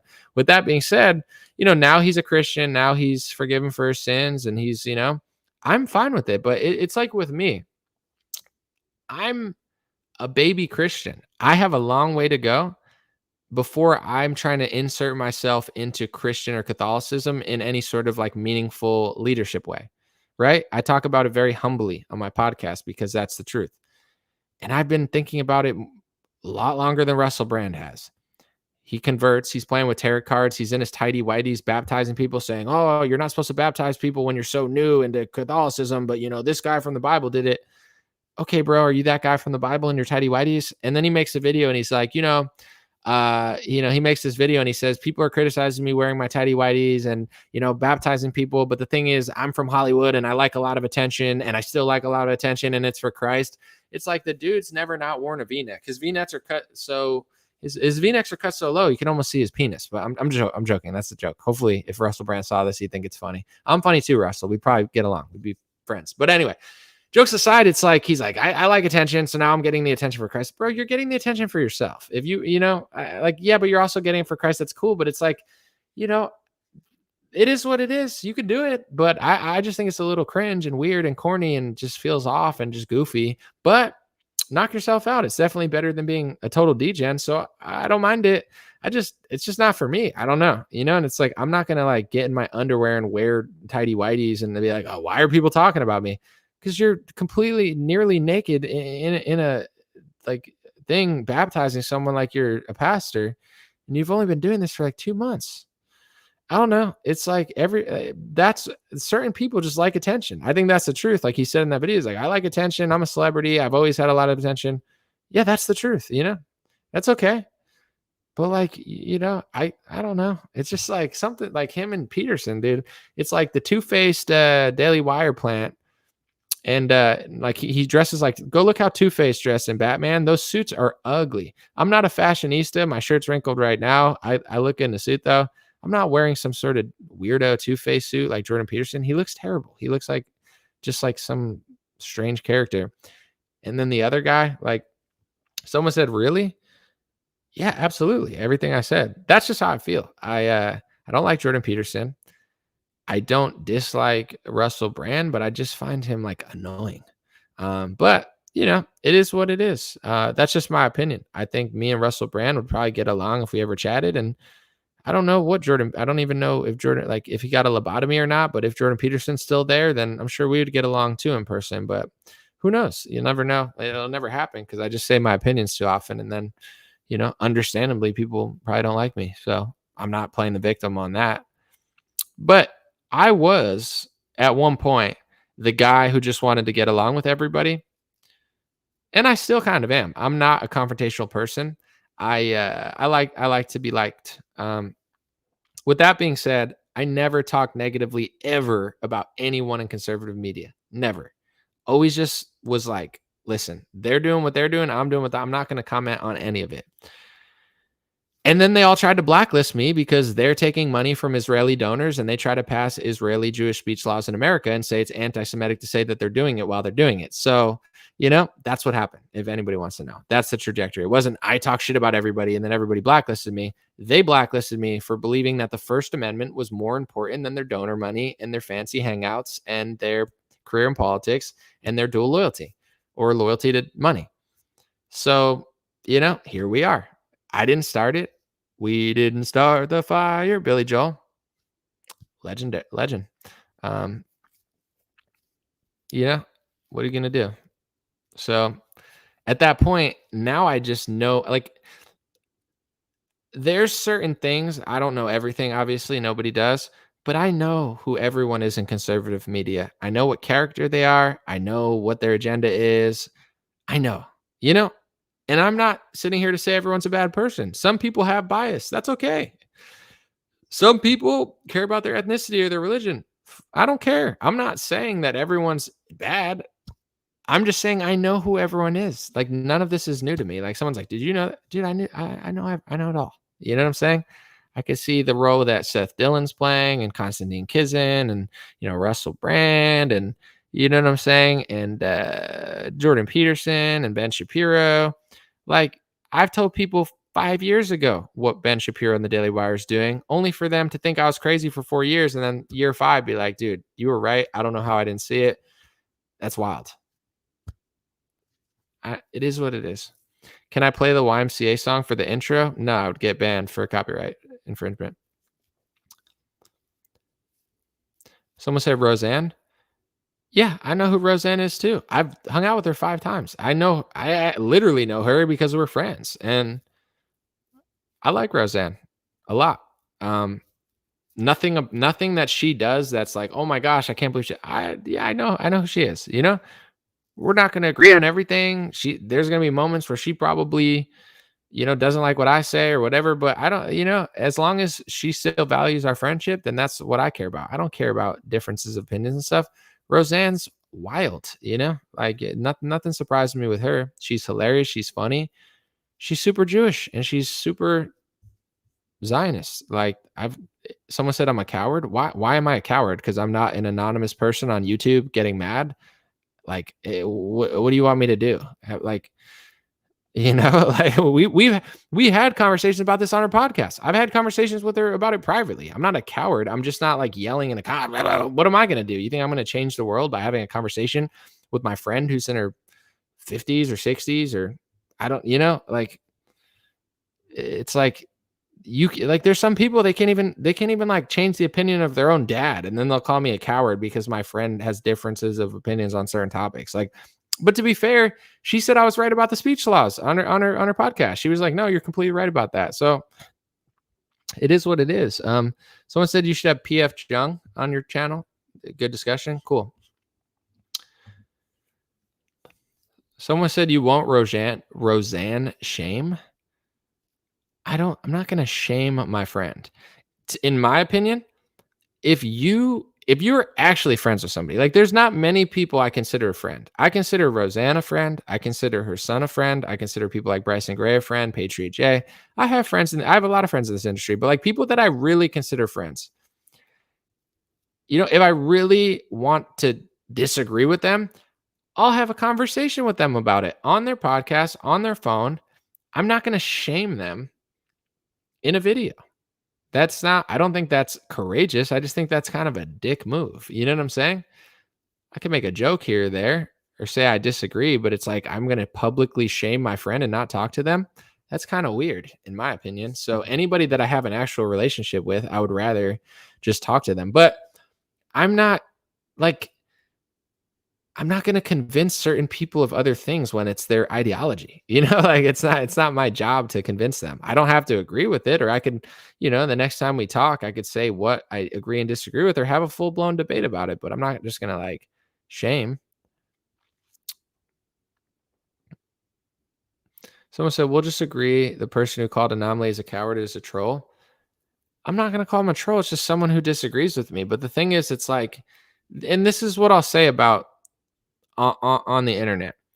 Everyone who makes content is grateful that you're listening and grateful. Like they don't care what your name is as long as you're watching and contributing. Like everyone's grateful for your, and not everyone wants to put their name or put their face out there. I completely understand. I'm not saying like you got to put your face out there and be like, this is who I am. This is what I think. But if you are operating on the internet without your face attached to it, understand, like ask yourself, why don't you act that way with your face showing? And then you'll be like, well, I don't want to lose my job. Okay, but you want someone else to lose their job? And I'm not going to lose my job. I get to say whatever I want. This is what I really think. I'm one of the few people in this world that can work and say what I really think. You know what I'm saying? There's not many. It's not allowed in a lot of parts. But it's like, if you don't even want to be yourself, why would I want to be you? You know what I'm saying? I'm me. I'm saying what I think right now. I made a 6-year business out of it. Why don't you want to be that? Well, I don't want to do this. Then shut up. You know what I'm saying? If you don't even want to do it, then why would I do it? Why can't you make a career doing it? Why can't you say that? You want me to be you, and you don't even want to be you. And I don't want to be you. I'm me. You know what I'm saying? Certain people are so pushy, but it's like you won't even push yourself to say it with your face there. I'm saying what I really think about all this stuff and all these people with my face here. Because it's what I really think, and I don't think it's rude or mean or whatever. And if it is, then it's what I'm comfortable saying. It's just like the people that are like, I'm yelling on Twitter. It's like anonymously because you're a pussy. You know what I'm saying? And I'm not saying you have to be public, but it's like, even with me, when I talk about other people, I do it with grace as much as I can. Even Russell Brand, not a fan, but I complimented him multiple times. I said what he's great at. Jordan Peterson is an excellent speaker and deserves everything he got, but it doesn't mean I have to like him. But I talk with grace because I walk the walk and I talk the talk. I'm old fashioned. I talked to Bryson Gray about this the other day, and I'm sure he's talked about it publicly too, and wouldn't care if I mentioned it because it's a nothing burger, but because we both think this way. You can say whatever you want, and someone else could not like it. But it's like certain people on social media, they act with an energy that they wouldn't do in person because they know it wouldn't work out. Where it's like, you should say what you really think, but like, say I'm at a grocery store and I start screaming at someone with his wife and like kicking the things near him. If he turns around and punches me in the face, it's like, oh, whoa. It's like, bro, you can't act that way. You know what I'm saying? Like people don't have to do the right thing, but it's like act the way you're comfortable acting. Certain people, and I'm not saying like you have to dox yourself or anything. I don't want you to do that. I understand why you'd want to be anonymous. Just like certain things I do, you know what I'm saying? Like I'm not commenting on every video I'm watching. I'm just trying to watch and keep it moving. You know what I'm saying? Uh, but for the most part, it's like if you're doing that, don't act with this energy you wouldn't act with if your face was attached, because then you're talking so douchey. But it's like, why don't you do it then? Because I don't want to do it. I don't want to lose my job, or my mom might find out. Okay, then stop expecting other people to do what you're not even comfortable doing. Someone was talking about Fuentes. People talk about him a lot. He puts his face to everything he says. You know what I'm saying? Like, you could say what you want, but it's like he's saying it with his face there. You know what I'm saying? Like, I think this. I'm making this joke. I'm responsible for what I'm saying. It's not easy to do. Certain people in it, I'm not gonna blame his supporters, because it's all people's supporters. You know what I'm saying? It's like the people are always like, it's just the grippers. It's like, bro, everybody it doesn't matter if you're Jordan Peterson, like everybody, just me.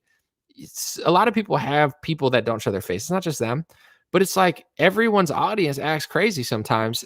And it's just like, it's definitely more respectable, in my opinion, to go hard and show your face, versus like it's always the most pushy people that are trying to push you in this weird way that are like not even comfortable to do it themselves. So it's like, at least if you're comfortable doing it yourself, it's like, that's what they think. But like, if you're like even in my comment section, the pushiest people are always anonymous. And I'm not Jordan Peterson. Oh, you're trolls, this and that. Just think about what you're doing and walk the walk and talk the talk. Don't be the guy that just rages out anonymously, but you wouldn't rage out in person. You know what I'm saying? It's just weird. It's not authentic. Saying something online doesn't make you like people are like, oh, you're a coward. Oh, and you're not a coward for calling me a coward in the comment section. Like, because I won't yell at my friend. I mean, in the right place or the right time, I would say what I really think. And so would my friends. So it's like, I'm not just yelling things into the abyss. Like there's nothing, no reason for it. Someone said, when you're surrounded by zombies, anomalies, talks are like fresh air. I appreciate it. And, I'm a humble brag, or I'm going to not so humble brag. I hate when people win. This is like a pet peeve of mine, because like I can be humble sometimes and then I cannot, just like everybody. But like sometimes people will be like, I'm so humble, I'm so great. I'm like, it's so humbling to win the Super Bowl. It's not humbling to win the Super Bowl. Like you feel like you're invincible. It's humbling to like fall downstairs after the Super Bowl. You know what I'm saying? Humbling is getting drunk on the float and like falling into the water, or dropping the trophy on your foot. That's humbled. Humbling is not like I just crushed and got the MVP. It's a humbling experience. It's absolutely not a humbling experience. Like the humble comes like the next day when you wake up depressed and you realize you're still a piece of shit. Like that's humbling. But in general, I appreciate the compliment that you gave me. Unhumbly, I know I'm good at what I do, and I know there'll always be a job for me, because they just don't make them like this anymore. Even this live stream, there's some live streams I do, I'm self-aware, they're not that good. You know what I'm saying? Like afterwards, I didn't feel good, or I was in a bad mood, and it was like, okay, like sometimes my live streams suck. This one was really good. So if I could keep up this energy and this mindset, I'll always have. And it's the same with rap. People could be like, you suck, this and that. We'll see. You know what I'm saying? We'll see when it's all said and done. If I drop a song that's super epic and people are like, "Oh wow, that's really good," there's a we'll see. But I appreciate the compliment, and when I'm feeling good, I know that there'll always be a lane for me, because there's not many people doing what I'm doing and saying what I'm saying in the way I'm doing it. So there's always going to be a lane, at least for now. Someone said the chat is getting hot. I didn't even see. I was like looking into it. Nothing. Someone said Abraham Lincoln was adopted. It's possible. Have I heard of the sex club Sanctum?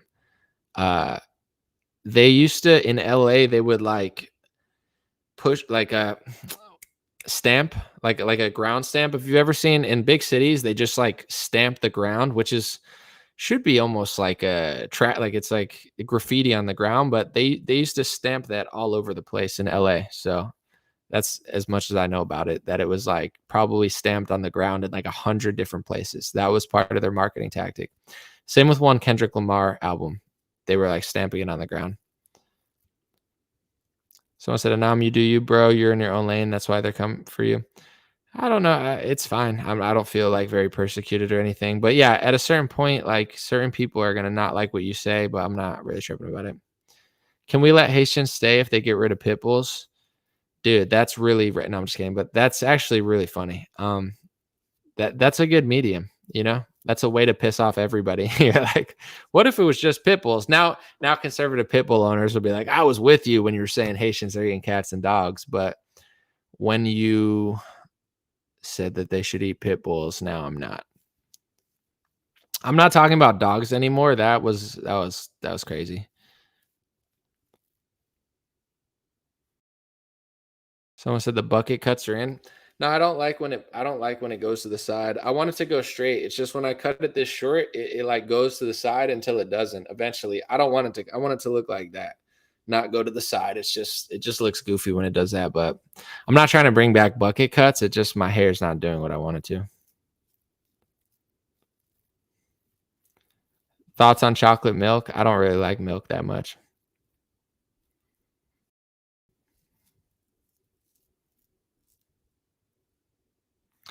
All right, it's been an hour 40 minutes. I'm gonna stay a couple more minutes and then I'm gonna try to end it. I don't want to go over 2 hours, but just letting people know. I'm gonna put the audio on Spotify. I'm gonna put it on Apple Music. So just check out dreamrarelinks.com and you can find links to all of my social medias if you want to listen to the audio. I'd prefer YouTube or Facebook, I think, but anything. And yeah, I got a new song coming out in a couple weeks. I'm really happy about it. It's actually a 9-minute song. I spent a lot of time on it, so I'm gonna do a video for it. I'm pumped about that, and I got a few things to do.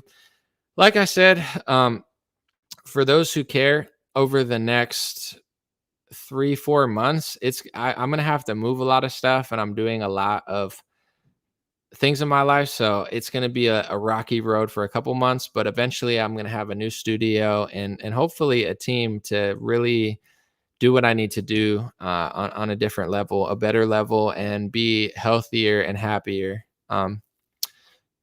Since you're a spam man, I'll answer your question. You said it like different. Do I have a corrupted, deviant mind?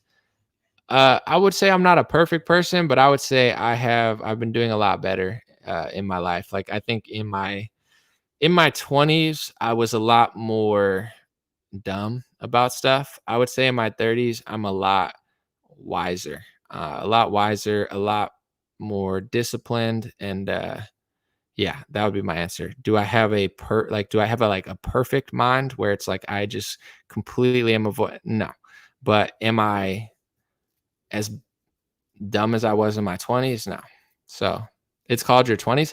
Yeah, but it's only people only think that way in their 20s because that's what the society and social media programs you to think. So I think it's not natural for people to think like, oh, but it's in the music, it's in the society, it's in the culture.